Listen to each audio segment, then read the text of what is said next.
All right, welcome back. It's still Crossfire on Channel 196 and Star Times. This is School TV. We've been talking about government and governance, and during the first session, we actually addressed a couple of issues about the position and the body language of the president and how a lot of the sector of the Nigerian economy are adjusting and responding just to the body language of the president, Muhammadu Buhari. At this section, we're going to be narrowing down to the role the media has played in the management of the activities of the insurgents. Now, a few hours ago, I quickly will take this report. Colonel Rabi Abubakar, the acting director of Defense Information, has said that some media reports on the activities of the Islamic terror group Boko Haram promotes the operation of the insurgents in the northeast. Now, his position is that he expressed his worry over what he called undue patronage being given to the insurgents by the media. According to one of our very popular newspapers, The Vanguard, he maintained that such publicity has encouraged the terrorists and make them extremely proactive in their deadly operations. He said, "We have realized that over time, these terrorists have been extremely proactive with the use of information dissemination. As such, we need to counter all they are doing. That is why we are calling on the media houses to stop giving them the kind of publicity they are giving them, because that is what keeps them going." Now, he said, "I think by the time they are denied such publicity, they are enjoying, from the media, they will lose their strength, completely." Now, over the years, I mean, you and I know the role, media is supposed to play. Now, we have always said it that the media is the fourth realm of government. That means once you take, especially in a democratic setting like ours, once you take out the legislative, you take out the judiciary and the ones on the top, you begin to think next about the role of the media. Yeah. And that is information management, information protection, information dissemination. These are activities, that the media are expected. And talk about the advent of so many other platforms. Before now, we have always had the print media. I mean, that's the daily newspapers. We have always had the electronic media. Talk about the radio, which is the strongest amongst them, and then television, eventually. But today, we have the social media. Powerful. And as a matter of fact, to becoming the most powerful. Exactly, which today has taken over completely from radio. Exactly. And people go online now to begin to post information and all of that, because the advent of telecommunication in Nigeria made all of this really very possible. Yes. And all of that. Now, a lot of the citizens of Nigeria are being fed with the wrong information, and that is because maybe the media is supposed to be blamed. Maybe the media is not supposed to be blamed. The truth is that the media report whatever they probably have as an information. Yeah. I think Nigeria is the problem. That's my position. I don't know yours, and I don't know Ishoma's. I want to blame it on the country, and my position is very simple. I believe that we do not have the mechanism that will make media houses, whatever type of it, either the social media will probably witness something and make up stories out of it. 2 people died. They want people to sect in a particular place. I think it was even in Damaturu in Yobe State. And they said 150 people perished in the river. And then the military came out to say, we were present, we were on ground. No such thing happened. Nothing. But this was reported across virtually all the media platforms. And until, the military came to start debunking part of the stories and all of that. Now, let us look at it. Okay, well, before we do, we have an early call. Good morning, David. Hello, David. Morning. Welcome morning. To Crossfire. Hello. We can hear you, David. Go ahead. Hello? David, are you there? Can you hear me? All right, let's just move on here. So, I don't know your position. Some people will say, blame the people who are making or cooking up stories.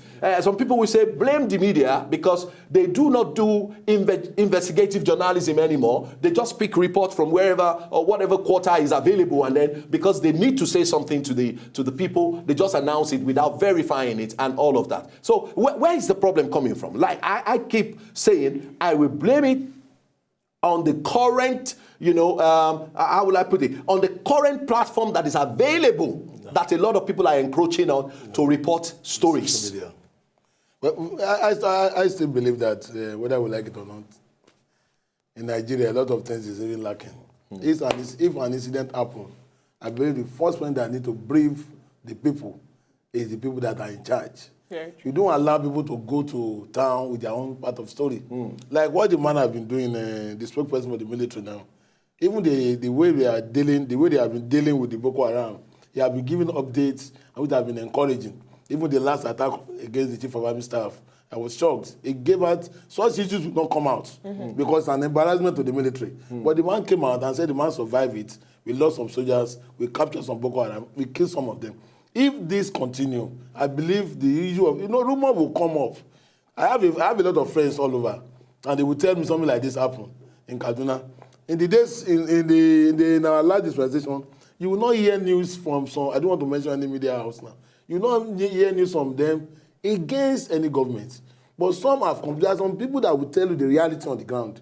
But the fact remains, whether we like it or not, that we need the government to come out very often, very urgent, and be precise on what happened. But Ishama, you remember the story in April where President Goodluck Jonathan, when he was in London in Chatham House, and he was saying that the media are actually blowing the security situation in Nigeria out of proportion. And Ruben Abati came out really very strong to say, I am a media person, I've been around for quite a while, and I can tell you very authoritatively that information has not been properly managed, that they are actually putting the Boko Haram sect where they are supposed to be, that they are not encroaching more territories, but that they are being confined, to a very large extent. And I chose to believe that. You know why? But do you know, on this issue, I have, like you were asking him, who's to be blamed? I think, for me, there are three major key players here that should be blamed. One, political parties. Political parties and political allies, because some of this unverifiable and untrue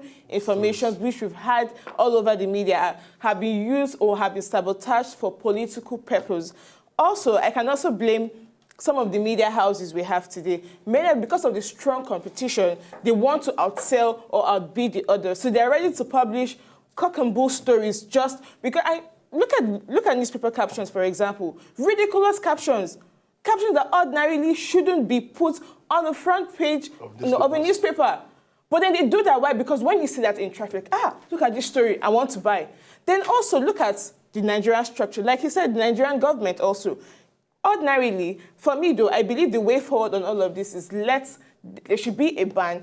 But before there can be a ban or some certain information, sensitive information that are being given out, there should be a proper website for a start that, which will be updated per second. Let's say the Ministry of Information, as regards security, as regards the economy, or whatever facets of the society, it should be put on that website. As a media house, before you publicize it, you need to go. No, the truth is that is the only way, because the rottenness is deep. And that rottenness has given room for a lot of security breaches and lapses in the society. You want to curb it, you need to enforce that. Freedom of Information Act doesn't give you the right to carry out wrong or untrue information. Where is information integrity? Yes. What is the role of the Nigerian Broadcasting Corporation? Because I believe they have a role to play. But that is the Nigerian Broadcasting Corporation. Yes, they need to. I don't. Maybe this time around. Let's take this call from Ebutereta. I'm very sure this is one of us. Roland, good morning. Now, good morning, Roland. Let me quickly say this before you make your contribution. You just won a meal ticket in Chocolat Royale, Victoria Island 267A for being the first caller calling us from Lagos region. And believe you me, you don't want to miss this meal. You need to make it. You need to find your way to our office, 267A Etimian Crescent in Victoria Island, and pick up a meal ticket. You will enjoy. You'll be glad you did. Can I go with my wife? Sure. All right, go ahead. Let's take your response. Yeah, I think the problem with this media issue on Boko Haram was purely politicized. People like myself, I started crying this far back when this day was bombed. Some of us knew that the reason why they bombed this day was to create the terror in the minds of the media. And secondly, because they saw this day as an antagonist of their cause. Now, in order to score political points, certain media houses align themselves with political organizations. And in the process, of trying to make the sitting government appear ineffective. A lot of hype was given to the activities of these terrorists. And you know that terrorists only look for one thing and one thing alone. They crave for attention. And our media gave them the attention that they don't deserve in order to score political points. And I think I agree 110% with the military spokesperson that our media should start getting this thing right. Let's downplay the activities of these guys. They don't deserve the attention they're being given. Very true. God bless you. Thank you very much, Thank you so Roland. much. Have a beautiful day. And don't forget, just call us back, call that number back, and let them know that you have been announced to have won a meal ticket in Chocolate Royale. They'll take your details so that you can come around and pick your ticket. Thank you, Roland. Very instructive. Do you know something that he said that really caught my attention? The mention of the word attention. No, but giving them attention. Looking at it from another they angle. always want to make. Do you know that in this country there was a time that every Sunday we have Boko Haram attacks? Oh, yes. That was the time. So but look. And they know that the media houses are always very happy to announce that it has happened again, that 6 people, 20 people, 25 people have been killed. That some of these attacks truly did happen. Yes. But the thing is that maybe the figures were exaggerated. Of course. But could it be, now I'm thinking now that could it be that the Boko Haram insurgents have infiltrated the media? So they have some media agents or individuals who are working in their favor. They could even have sponsors in the media. Let's take this call. God's Time, good morning. Hello, God's Time, are you there? Okay, we'll pick your call again, God's Time, okay? I still believe very much that the government ought to play the significant role in managing information. I don't want to give a scenario. You know, there was a time, I don't want to deviate a bit, just for 2 minutes. Yeah. There was a time a sponsored campaign was being made against Buhari in this country. Yeah. When I saw it on AIT, I was shocked. Oh, to yes. the level, it got to a stage I said, where is the Nigerian broadcasting? Solomon, do you know they came around to apologize? No. It's so terrible. It was so, Why carry the shocking. story in the first place? It was so shocking. And even there's some advert they said advertiser. No, attaching no name to it. So those are type of things. I believe the area of impunity is gone. And in the couple of weeks, Nigerians are patriotic in nature. I'm telling you, Nigerians. When you give us the right path, Nigerians are patriotic. That is the fact I know. Because an average Nigerians now, even the area of worshiping people want to be more of themselves now. So by the time the government come out and tell them that in Kano this thing happened, in Lagos this thing happened, and you see government that will win more trust. Okay, now you see, now indirectly, you're okay. Let's take Cyril's call first. Good morning, good morning, Cyril. Hello? Yeah, good morning. Good to have you on the show.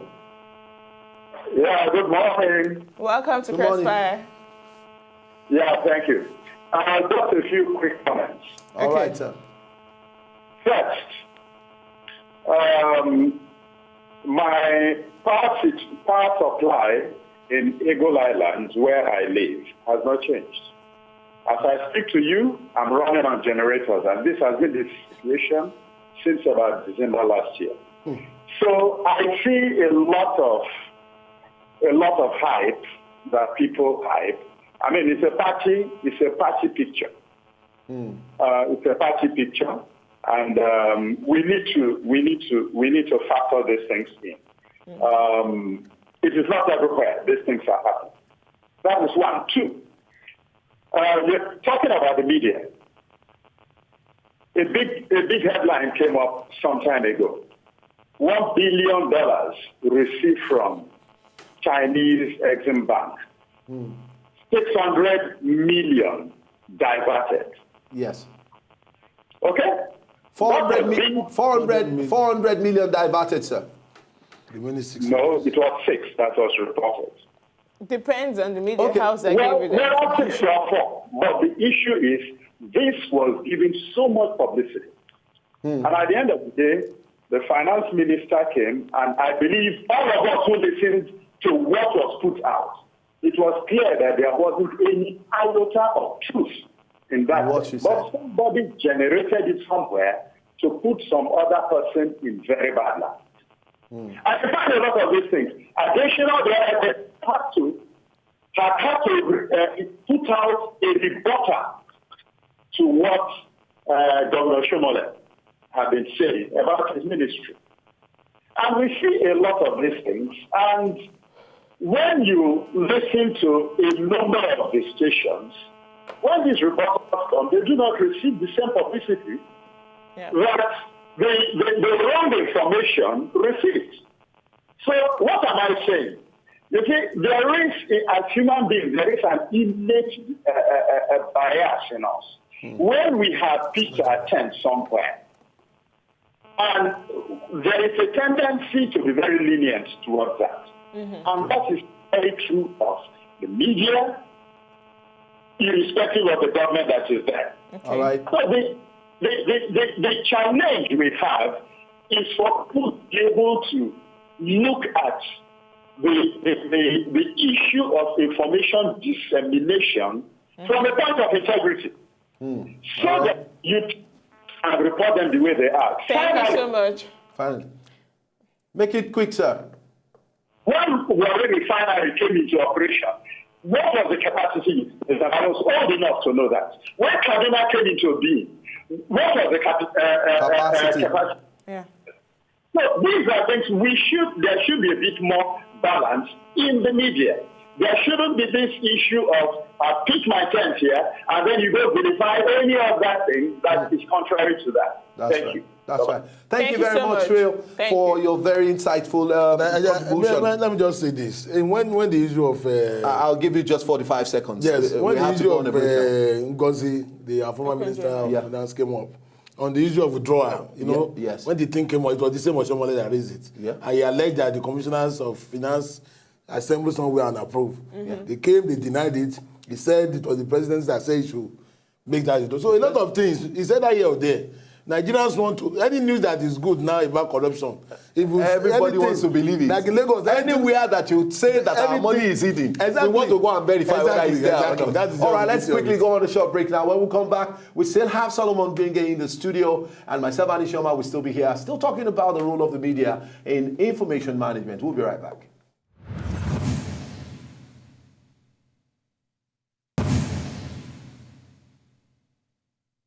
All right, we are back, and it's still Crossfire with Dr. Ani Shoma. We have Honorable Solomon Gbinigie in the studio, and we've been discussing about the role of the media, especially when it comes to information management. I mean, we narrowed down on the activities of the insurgency in Nigeria, and the activities of the Boko Haram sect have been either overprotected or not well managed or ill disseminated, and so many other ways that people are feeling about, you know, this information and all of that. Let's quickly take this call from Zamfara before we continue. Hello, Victor, are you there? Yes. Well, good morning. Good morning, Victor. How are you today? All right. Good morning. I'm fine. All right, go ahead with your contribution. Okay. I want to agree with my brother Roland that called from Pt.2. You know, he just said it all. Most of the media role has been kind of partisan. Boko Haram has been given a facelift just to score a political point, you know, or to discredit the past administration. No wonder they bloated all every information that had to do with the activities of the insurgents. Then that is on one part. Again, concerning the issue of subsidy removal. In fact, it was I will accuse the media of inciting Nigerians to go on street. If subsidy was allowed to go when Jonathan removed subsidy, I don't think that we will be in this mess today. Actually, things would have been hard a bit, but by now we would have been enjoying the dividend. A lot of refining companies, privately owned refining companies in Nigeria would have been in operation, and Nigerians will get employment. I was reading the comment of Obasanjo. You know, I just feel shocked. How many years he was in government? How many years he talked about giving licenses to private companies to refine oil? What happened to those licenses? What happened to those privately owned refineries in Nigeria? Nothing. The issue of subsidy, he started it before, he fueled it. And now he's talking about subsidy removal and corruption and all the rest in the past administration. So actually, it's quite unfortunate. We need to tell ourselves the truth. Nigerians need to know the truth. And it is in the hands of the media to tow that direction so that people will get the right information. All right. And when we get the right information, I think things will be better. All right. Thank you very much. Thank you very much, Victor, for your contribution. Now, Colin Abubakar yesterday, he said that new leadership in place. The military are having a new paradigm shift on how information could be properly collated, disseminated, taking cognizance of the national security interest, the interest of all their personnel who are in the war front. And he said this to the media. He said media practitioners should be patriotic in reporting terrorism, using them to cross-check their facts with the military before going to the press. He said, promising that we will be open and truthful to them at all times. He said, we are not hiding anything. We are all Nigerians. With what we have now, it is a matter of time. Boko Haram would be a thing of the past. That's why I said we should have a website. A platform. Only information that should be disseminated. But it could be a website or a platform. Let's take this call from Oshogo. Let's take this military only does things like this. We lost that call. Oh, we lost that call. Yeah, you were saying something. The military will not do all this kind of things. No, they we are can. open, we are this and that. They can. You see, there are other things that But he's saying that it's a paradigm shift. There's a paradigm shift. I said we are now in an era of change. Oh, okay. A lot of things that is ordinarily the military will not I'm telling you, even there's certain things that we will need to get from them. You need to struggle for it. Very true. You understand? The first time a military man beat up a civilian, and the thing was taken up by the Human Rights Commission, and so the military said they have identified the soldier. And it's going to, you see, these are things that are changing. And you know, one very major one that is really very critical is the inability of the military over time to hide the number of Nigerian soldiers that we have lost to the insurgency. Exactly. Now, oftentimes they come up with figures of civilians who have died. People that have been killed by the insurgency, especially in the northeastern part of Nigeria, but no detail. I don't see any reason why such an information should be hidden. One, I know it will discredit the performance of the military by saying we have lost so number of soldiers to the insurgency. That is why I'm saying that things are really changing. Having lost a a close relative, over time, early this year, due to the war against terror, it's good that information is well managed, at least for some time being. It should be well managed. They should tell us how many civilians that have died, but they should not report the number of soldiers that have been killed. Having been a victim, if I was on the other side, I would have said they should come out to tell us this soldier died, this individual died. But having been a victim and knowing how well that information if it happens in the United States of America, his picture will be on the media. No, it will be everywhere. They will show how they go to the family to come, to actually sympathize with them. But for me, I think on addressing this issue, I think maybe reassessing our intelligence, information will be good, and that can be done by profiling. Some sensitive issues should, in the time being, be kept away from the media, not because they do not want to tell the people the truth, but they want to manage expectations. Let's take your last word because we don't have time. Let's begin to bring it to nation. The fact remains that the military is in a new era, and the new era we are seeing, we're calling even dismissed soldiers. Who are 2,500 dismissed soldiers have been called back. 102 officers have been called back. Was even among those that were recalled. Yeah. A GOC. So that brings a moral booster. Of course. And that is why you see that their own orientation, even the spokesperson. Under the former government, if it has extended beyond May the 29th, all of them may have been killed. And that will have happened. Because they were already court-martialed. They were already court-martialed. Chief of Defense Staff told us that he doesn't have arms to fight Boko Haram for the first time. But yesterday, look at the number of ammunition that were found stacked in an individual's home. You see, these are issues. Dasuki's house in Abuja and in Sokoto, unlicensed firearms were So those are issues that we need to understand, that the government of the day need to encourage information to be disseminated for the people, so that patriotism, that Nigerians, we can trust the government. We can bring in and usher in freshness. It's not going to be an issue of this government. You know, because you need to bring closure to so many things that we're perceiving. That is But I assume that we're perceiving all them. of this is still hinged on one fact: having a minister of information as soon as possible. No, that way these activities will be better correlated. The minister of information is a political appointment. But we have a permanent secretary. We have a permanent secretary over the ministry at the moment. And that is the person who's supposed to be doing the work anyway. It's not like just saying the minister of petroleum, minister of mines and power and all those things. Things are working in Nigeria. The political aid is needed. But let us sanitize that structure. So that when we bring in these people, they will not bring their own agenda. All right. Because there is an agenda that they need to follow. Okay. So I just believe that the media has a role. They are the best I can identify with. But those that fail to identify with the truth, we always find themselves in the realm of things. All right, it is really very instructive that we say at this point that the media should be careful about the kind of information we make available to the populace. And it's on this note we'll say, bye-bye to today's program. And we will be back tomorrow with another very, very interesting episode. Do join us. Honorable Solomon, thank you for coming. God bless you. For making it up to Crossfire. So, did you like what you just saw? I know you did. It's very simple. If you want to see more, just subscribe to our channel right now.